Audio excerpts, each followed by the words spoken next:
de pai, beta de mãe, geralmente vem com um coquezinho na cabeça, não sabe falar a língua portuguesa, e quando começa a orar, bate os pezinhos no chão assim, pega na mão da gente e fica. É essas criaturas aí, esses são xodós de Deus. Não, pastor, esse povo me envergonha. Envergonha enquanto você tem saúde, envergonha enquanto a sua empresa está indo bem, envergonha enquanto você está todo pomposo. Mas quando as coisas começam a desandar, o advogado não resolve, o juiz não resolve, o político não resolve, aí ó você batendo a porta da irmãzinha do coque, ó você falando: irmã Maria, ora por mim. E lá vai a irmã Maria: me dá aqui, meu filho. E ela ora, bate os pezinhos no chão, e a glória de Deus desce. Deus tem os seus xodós. Jesus tinha 3 xodózinhos: Pedro, Tiago e João. Pastor, prova. Eu provo. Quando Jesus foi receber a visitação na terra de Elias e Moisés, ele só levou 3 para o alto do monte da transfiguração, o monte Tabor. Qual o nome deles? Quando Jesus foi ressuscitar a filha de Jairo, uma criança, preste atenção, eu disse uma criança. Uma coisa você está no velório de um homem idoso, uma coisa você está no velório de uma pessoa de meia idade, outra coisa completamente diferente é o velório de uma criança. A morte nos assusta ali, porque é uma tragédia.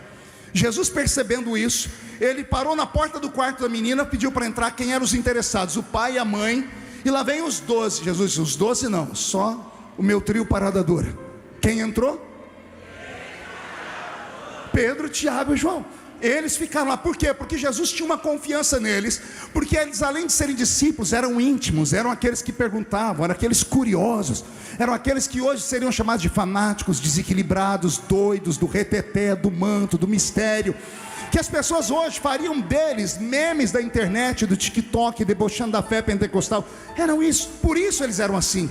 Pedro era esbaforido, Tiago e João tinham uma coragem fora do normal. Tiago e João dominaram a mãe.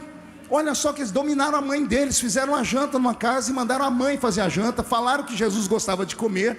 Jesus ficou satisfeito, aí foram no ouvido da mãe e disseram: mãe, vai lá agora e faz o pedido.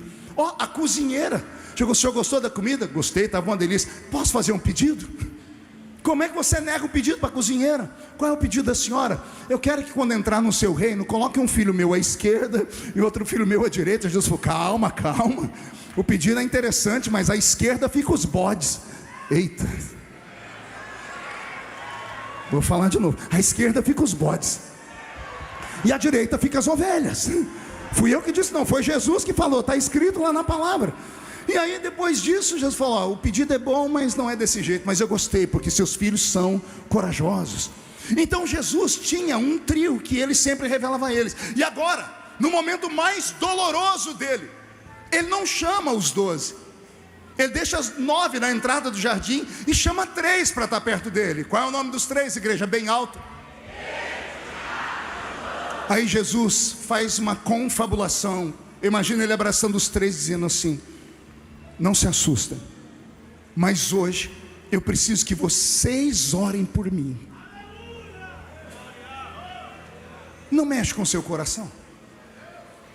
O Deus encarnado, aquele que ouviu a oração de Josué e parou o sol e a lua, o Deus que ouviu a oração de Moisés e soprou no mar, no meio do mar vermelho, e abriu ele uma madrugada inteira, o Deus que simplesmente responde às orações, esse Deus está ali encarnado e está dizendo para 3 criaturas, dizendo assim: vocês podem orar por mim? Algum deles deve ter perguntado: qual o problema, mestre? E ele resolve contar: a minha alma está angustiada até a morte. O A é craseado, sentido de para. A minha alma está angustiada para morrer. Eles não entendem o que ele está falando, porque aquele que está pedindo oração quebrou a lei da gravidade, Camille, andou por cima das águas. Aquele que está pedindo oração é aquele que conversou com o vento e com o mar, dizendo: acalma-te, vento, aquieta-te, mar. Aqueles que estão ouvindo Jesus falar que a alma dele está angustiada para morrer, viram ele chegar na beira da tumba do grande amigo dele lá, dizendo: tirai a pedra.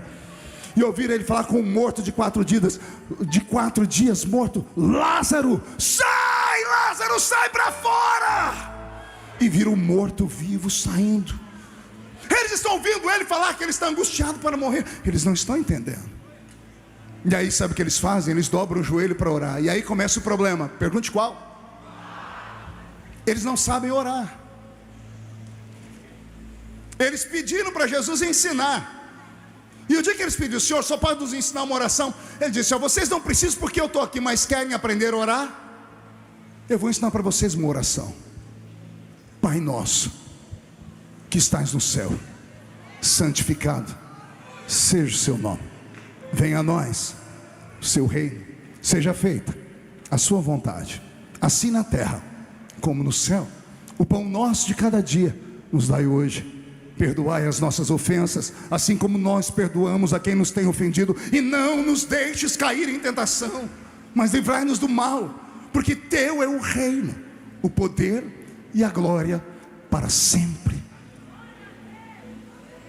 Na minha didática, 1 minuto, nem isso. A oração que eles sabem é o Pai Nosso. Então os três dobram o joelho, juntam as mãos e começam a orar. A orar, 1 minuto, faz-se silêncio no jardim. Jesus precisa de intercessão alta. Ele quer que eles gritem, porque na hora da... Quem vai para o monte orar sabe disso. Todo mundo grita, porque aí ninguém presta atenção em ninguém. Quando fica todo mundo em silêncio, todo mundo fica em silêncio também, porque todo mundo tem vergonha. Mas ele queria que eles gritassem, mas eles não puderam. Aí Jesus foi até eles e disse assim: vocês não podem orar comigo? Orem comigo. Não podem orar nenhuma hora, 60 minutos. Eles conseguiram orar 60 segundos. Aí a Bíblia vai dizer, se não me fala a memória, no Evangelho de Lucas, isso me machuca porque eu nunca tinha prestado atenção nisso. A Bíblia diz que os discípulos adormeceram de tristeza. Vou falar para isso entrar no seu coração, os meus irmãos da Ilha de Páscoa. A Bíblia diz que os discípulos adormeceram de tristeza. Alguém já teve uma noite muito difícil aqui?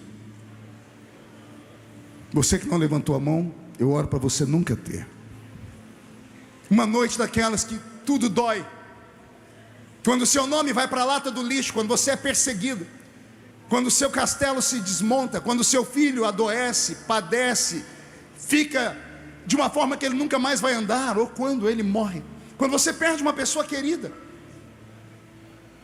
quando você perde o seu casamento, quando você perde o seu emprego, quando você perde o seu ministério, quando o seu nome começa a ser ventilado com uma calúnia que você não tem controle, a gente perde o sono, a gente perde a fome, a gente perde a sede, a gente fica sorumbático.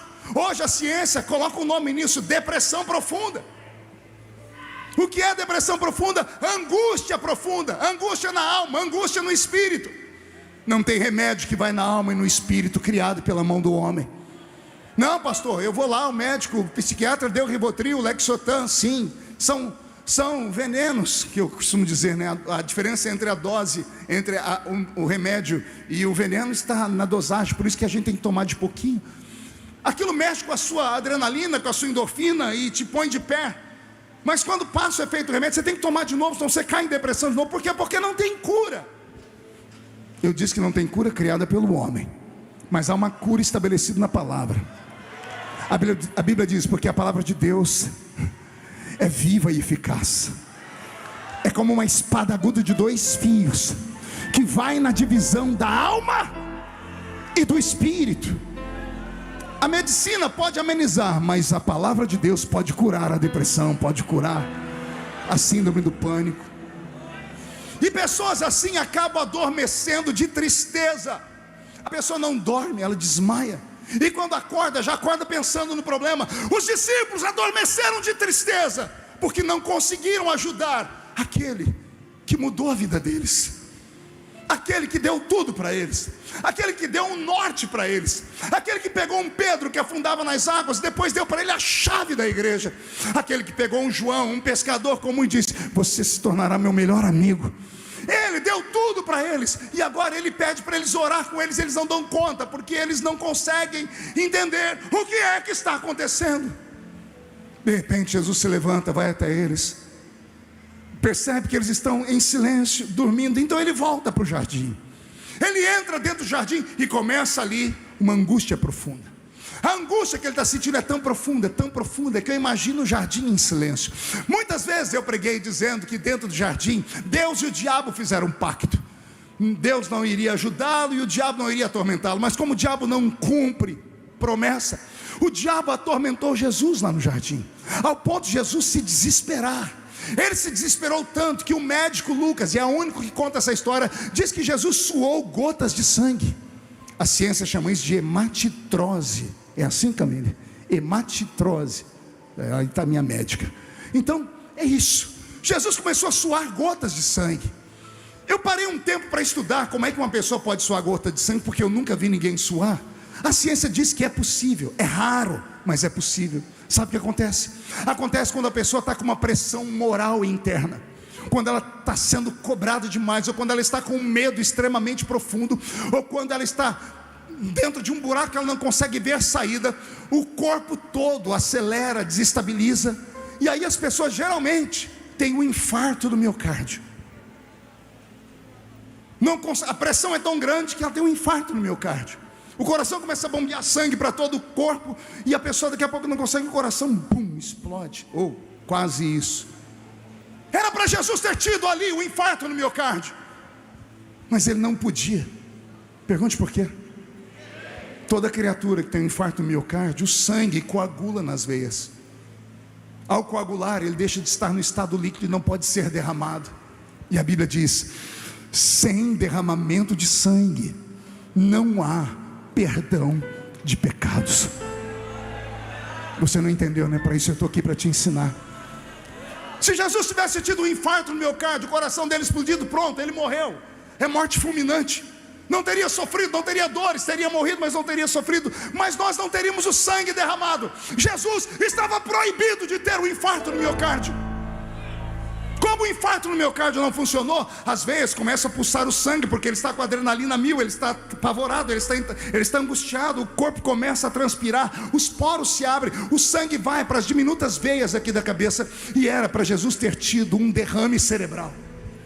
As veias pequenas poderiam ter inchado e explodido, e se Jesus tivesse tido, pastor Zilmar, um derrame cerebral, a morte também seria instantânea, e ele não teria sofrido. Quando eu li tudo isso, eu chorei, gritei, falei: por que o Senhor não escolheu esse tipo de morte? Nós saberíamos que o Senhor agonizou pela nossa vida. Mas Ele me disse: eu tinha que derramar o meu sangue. A minha morte não podia ser indolor. Eu teria que carregar isso para poder mostrar ao meu Pai que eu amei a raça humana, e para mostrar o tamanho do amor dele, porque Deus amou o mundo de tal maneira que entregou o seu único filho para morrer por todos nós na cruz do Calvário. Quem foi alcançado pela morte da cruz? Como Jesus não teve infarto no miocárdio nem derrame cerebral, o sangue tinha que sair por algum lugar. As veias sudoríparas começaram a abrir, e por onde, ou as glândulas sudoríparas começaram a se expandir,